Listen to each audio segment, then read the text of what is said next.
Bharat America में trade deal हो गई है। नई दिल्ली से वॉशिंगटन तक इसे महान उपलब्धि बताया जा रहा है। दोनों ही पक्ष इसके फायदे भी गिना रहे हैं। ट्रंप और पीएम मोदी ने एक दूसरे की तारीफ भी की, लेकिन भारत के विपक्षी खेमा को इस डील से देखिए कुछ ज्यादा उन्हें ये पसंद नहीं आया। उन्होंने इसको वेलकम नहीं किया, कई सवाल उठा रहा है। लोकसभा में विपक्ष के नेता राहुल गांधी भी बड़े आरोप लगाते हुए नजर आए।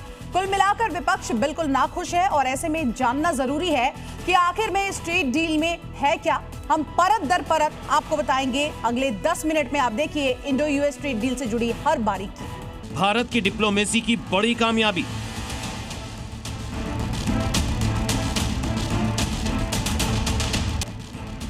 भारत अमेरिका में ट्रेड डील डन।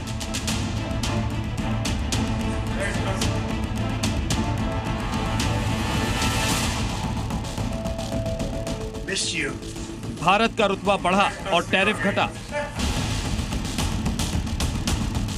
7 महीने पहले ट्रंप के बढ़ते टैरिफ को लेकर जो मोदी सरकार को घेरे रहे थे, उन्हें भारत की साइलेंट डिप्लोमेसी के जरिए जवाब मिल गया है।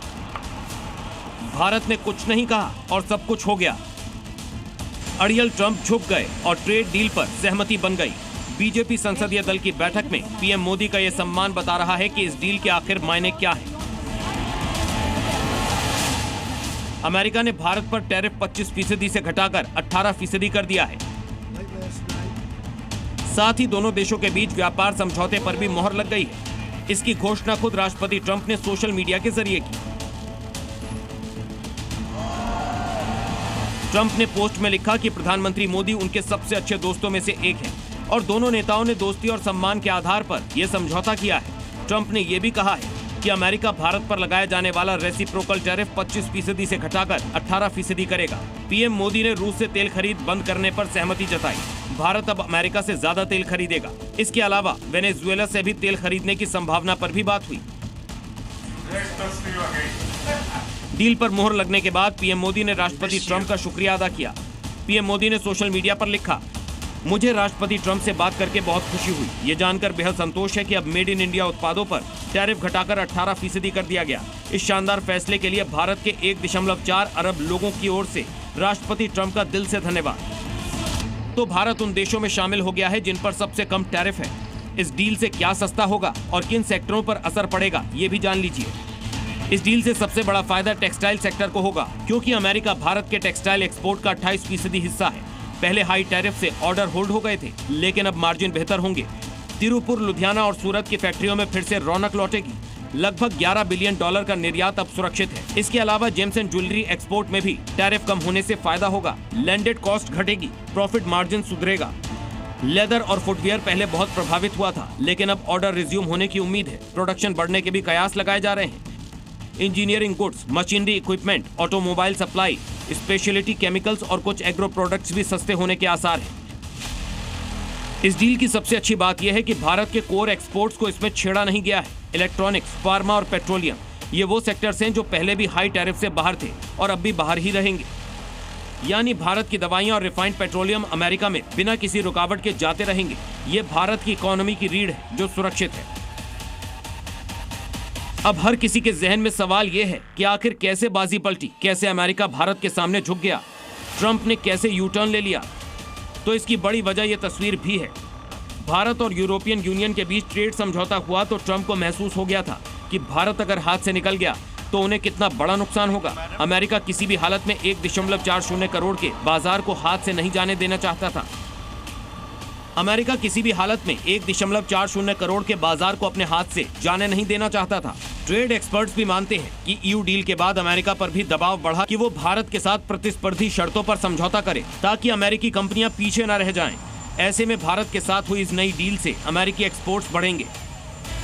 कुछ ट्रेड एक्सपर्ट्स का मानना है कि अगर अमेरिका भारत डील वास्तव में लागू होती है तो इसका ढांचा काफी हद तक भारत ईयू समझौते जैसा हो सकता है, यानी अधिकतर उत्पाद श्रेणियों में टैरिफ कम करना, लेकिन संवेदनशील कृषि उत्पादों को बाहर रखना है। अंतर्राष्ट्रीय व्यापार नियमों के तहत भारत को ईयू को दी गई रियायतों के बराबर अवसर अमेरिका को भी देने पड़ सकते हैं। पिछले 7 महीने में भारत और अमेरिका के बीच तल्खी को पूरी दुनिया ने देखा। ट्रंप बार बार भारत को टैरिफ किंग कहते नहीं थकते थे। रूस यूक्रेन जंग का हवाला देकर धमकियां देते थे, लेकिन भारत ने साइलेंट डिप्लोमेसी का सहारा लिया, कुछ नहीं कहा। ना कोई तीखी प्रतिक्रिया दी, ना कोई जवाबी बयानबाजी, ना ही कोई सार्वजनिक तकरार देखने को मिली। भारत ने चुपके से ईयू से दोस्ती मजबूत की, डील पक्की की और फिर अमेरिका भारत की अहमियत समझ गया। लेकिन इस डील के अभी भी कुछ धुंधले चैप्टर हैं जिसका जवाब मिलना बाकी है। अब तक जो बातें साफ हैं, उनमें सबसे अहम यह है कि अमेरिकी टैरिफ 25% से घटकर 18% हो गया है। इस पर भारत और अमेरिका दोनों की ओर से सहमति दिखती है, लेकिन ट्रंप ने इसके अलावा कई बड़े दावे भी किए हैं। भारत अमेरिकी उत्पादों पर अपने टैरिफ और नॉन टैरिफ बैरियर्स को शून्य कर देगा। भारत अमेरिका से $500 अरब से ज्यादा के ऊर्जा, टेक्नोलॉजी, कृषि और अन्य उत्पाद खरीदेगा। भारत रूस से तेल खरीदना बंद करेगा और अमेरिका और वेनेजुएला से तेल खरीदेगा। इन दावों पर भारत सरकार ने अभी तक कोई आधिकारिक पुष्टि नहीं की है। प्रधानमंत्री मोदी के बयान में ना तो रूसी तेल का जिक्र है, ना ही $500 अरब की खरीद या जीरो टैरिफ की बात। फिर सवाल ये कि क्या भारत रूस से तेल लेना बंद कर देगा? एक्सपर्ट्स का मानना है कि भारत अपनी ऊर्जा सुरक्षा और लागत हित को देखते हुए मामले में संतुलन बनाए रख सकता है। यानी भारत अपने स्टैंड पर कायम रहेगा, क्योंकि रूस भारत का सबसे भरोसेमंद दोस्त है, तेल का बड़ा सप्लायर रहा है। कोई बीच का रास्ता जरूर निकाला जाएगा। जाहिर सी बात है, भारत अपने हितों के बारे में सोचेगा।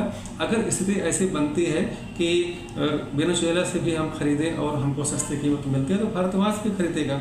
लेकिन फिलहाल जो स्थिति मुझे दिख रही है वो लगातार जो है कंटिन्यू रहेगा। रशिया एक बड़ा से हम तेल आयात करते आए हैं और हम करते रहेंगे। फिलहाल इसमें बहुत चेंज होने की अभी फिलहाल मुझे जो है कुछ ऐसा दिख नहीं रहा है। अगर समय बदलेगा, अगर डोनाल्ड ट्रंप ने भी 25% से 18% टैरिफ कम किया है और उन्होंने एक मित्रवत जो है देश के रूप में पेश आए हैं, तो जाहिर सी बात है इसका असर पड़ेगा। अमेरिका से हुई डील पर भारत में सियासत गरमाई हुई। आज संसद में विपक्ष ने प्रदर्शन भी किया। जयराम रमेश ने ट्रंप की घोषणा को ट्रंप पर डिपेंडेंसी करार दिया। उन्होंने लिखा कि ऑपरेशन सिंदूर की रोक का ऐलान वॉशिंगटन से हुआ। रूस और वेनेजुएला से तेल खरीद के अपडेट भी वॉशिंगटन से आए। अब भारत अमेरिका ट्रेड डील का ऐलान भी वॉशिंगटन से हुआ। पीएम मोदी ट्रंप का सामना नहीं करना चाहते थे, गले लगने की बात तो दूर थी, लेकिन अब लगता है कि मोदी जी आखिरकार ट्रंप के सामने झुक गए। वॉशिंगटन में स्पष्ट रूप से धारणा है कि मोगेम्बो खुश है। इसको ट्रेड डील अमेरिका और भारत के बीच न कहा जाए, बल्कि ट्रंप के द्वारा घोषणाएं कहा जाए। अभी तक तो डाउट था, लेकिन अब पूरा कंफर्म हो गया कि हमारी डोमेस्टिक पॉलिसी भी, फॉरेन पॉलिसी तो डिक्टेट करते ही थे काफी हद तक, डोमेस्टिक पॉलिसी भी ट्रंप के द्वारा प्रभावित की जा रही है। ऐतिहासिक डील पर विपक्ष के कुछ सवाल हैं, लेकिन कुल मिलाकर इस डील को भारत की बढ़ती आर्थिक ताकत, ईयू के साथ हुआ समझौता और अमेरिकी घरेलू राजनीति तीनों का नतीजा माना जा सकता है। हालांकि अभी इस ट्रेड डील का पूरा ब्लूप्रिंट सामने आना बाकी है। फिलहाल इतना तय है कि मेड इन इंडिया को अमेरिकी बाजार में बड़ी राहत मिली है। पहले ईयू से डील, अब अमेरिका से करार भारत की उभरती ताकत का सबूत है। ब्यूरो रिपोर्ट, जी मीडिया।